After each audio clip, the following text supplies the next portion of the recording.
Welcome back to Sacred Archetypes of the Vedic tradition. Today, we're talking about Lakshmi.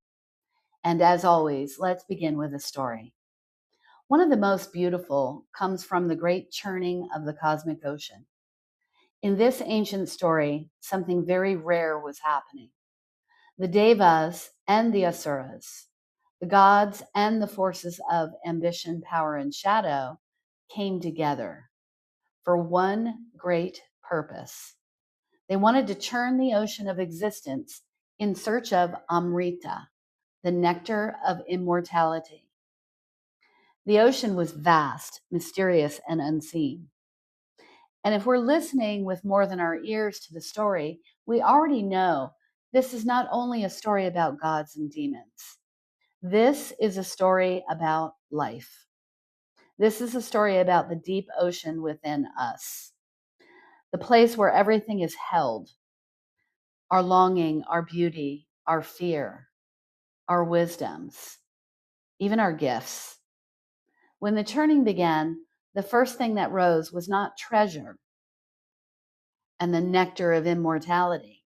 No, it was poison. And isn't it funny? That's how life actually works.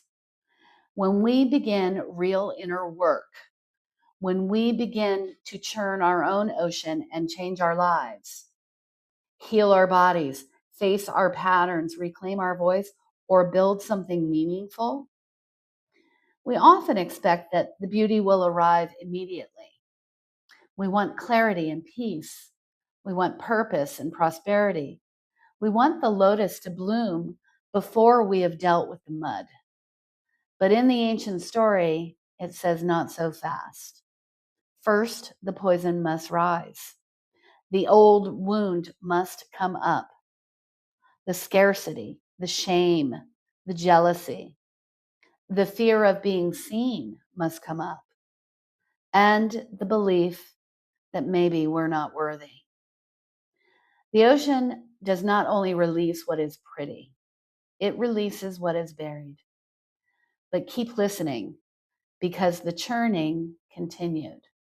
The gods and the asuras did not stop at the poison. And the process didn't end because it appeared. The ocean is not abandoned because the first thing to rise was difficult. The churning continued. And from that same ocean where the poison rose and the depths had been stirred, Lakshmi finally rises, radiant, golden, luminous, seated or standing upon a lotus, graceful beyond measure, beautiful. She is what becomes possible when the deeper work is not abandoned. When we work with Lakshmi as an archetype, we are not simply asking for money, comfort, beauty, or good fortune. Frankly, that's too small. Lakshmi is not just wealth in the shallow sense. She is the principle of sacred flourishing. She is the energy of life arranged in beauty. She is the feeling of entering a space where things have been tended to with love. A clean home, a nourished body, a generous heart, a beautiful altar, a thriving garden, a business built with integrity, a relationship where respect lives, a voice that knows its own worth. Lakshmi teaches us that abundance requires order. It requires receptivity, devotion, stewardship. It requires self-respect. But true prosperity is not just having more. It is being in right relationship with what we do have. In the story, Lakshmi emerges holding and surrounded by symbols of blessing. The lotus is one of her most important symbols.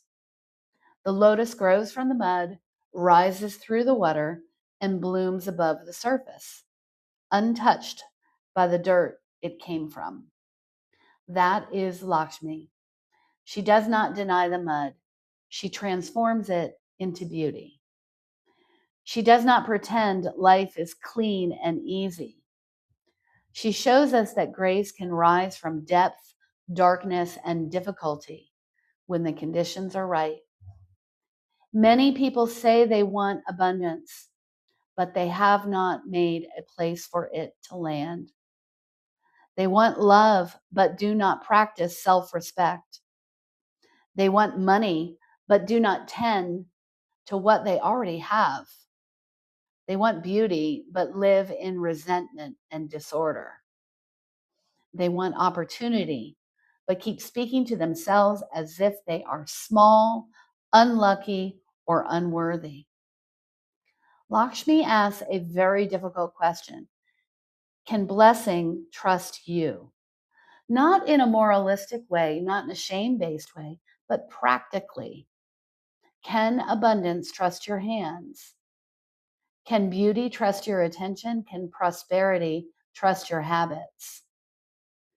Can grace trust that you will not keep giving your life force away to what dishonors you? Lakshmi is soft, yes, but she is not weak. She is generous, but she is not foolish. She is beautiful, but she is not decorative. She is abundance with discernment. She does not stay where she is disrespected. This is one of the most important teachings of Lakshmi. She is associated with prosperity, but prosperity is not something we attract. It is something we cultivate. It is something we make ourselves available to. It's something we honor. In a grounded, modern, practical way, working with Lakshmi might look like cleaning your space because your environment affects your energy. It might look like finally looking at your finances instead of avoiding them. It might look like charging fairly for your work because pretending you do not need money is not spiritual maturity. It might look like flourishing your body or nourishing your body instead of treating it like an inconvenience. It might look like allowing yourself to receive a compliment without deflecting it. And it might look like dressing in a way that reminds you that you are alive, worthy, and visible. Heck, it might look like putting flowers on the table because beauty is medicine. It might look like saying to yourself, I'm allowed to thrive, I'm allowed to receive, I'm allowed to build something beautiful, and I am allowed to be supported. I do not have to earn my worth by exhausting myself. That is Lakshmi. She asks us to stop confusing struggle with virtue, to stop romanticizing depletion, to stop treating burnout as proof that we are committed. She asks us to notice where we have made ourselves unavailable to the very blessings we claim to desire. Lakshmi invites us to a different relationship with life. She teaches that beauty is not shallow when it's rooted in reverence. Money is not dirty when it is held with integrity. Comfort is not laziness when it restores the body. And receiving is not selfish when it allows us to become more generous. That's the deeper teaching. Lakshmi is not about holding on too tightly. She's about circulation. Money, love, time, attention, nourishment, gratitude, generosity, all of it becomes stagnant when we grip too tightly. Lakshmi is the flow of life when it is honored. If Kali asks what pattern must end, if Shiva asks, can you hold the poison without becoming it? Lakshmi asks, can you become a place where beauty is safe to bloom? It's not a small question.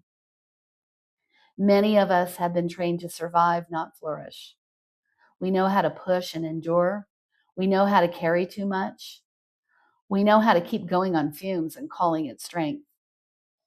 But Lakshmi asks for another kind of courage. The courage to soften without collapsing. The courage to receive without shame. The courage to say, my life is not only a problem to solve, it's a garden to tend. Ask yourself, what does the story of Lakshmi awaken in me? Where am I being asked to embody grace, beauty, order, receptivity? Where am I blocking abundance? Because I do not yet believe I am worthy of receiving it. What part of my life is asking to be tended to with more love, more beauty, more respect, and more sacred attention? What would change if I stopped apologizing for wanting life that actually feels good to live? Lakshmi is gentle, yes, but her gentleness is powerful. She does not force, chase, beg, or grasp. She radiates. She reminds us that true abundance is not frantic. It has rhythm, dignity, beauty, and is completely rooted. Lakshmi rises from the ocean, not as an accident, but as a revelation.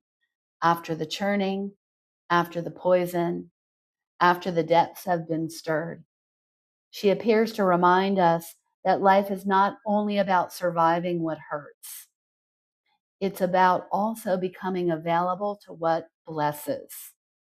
That is Lakshmi. Her presence whispers, let your life become a place where grace can land.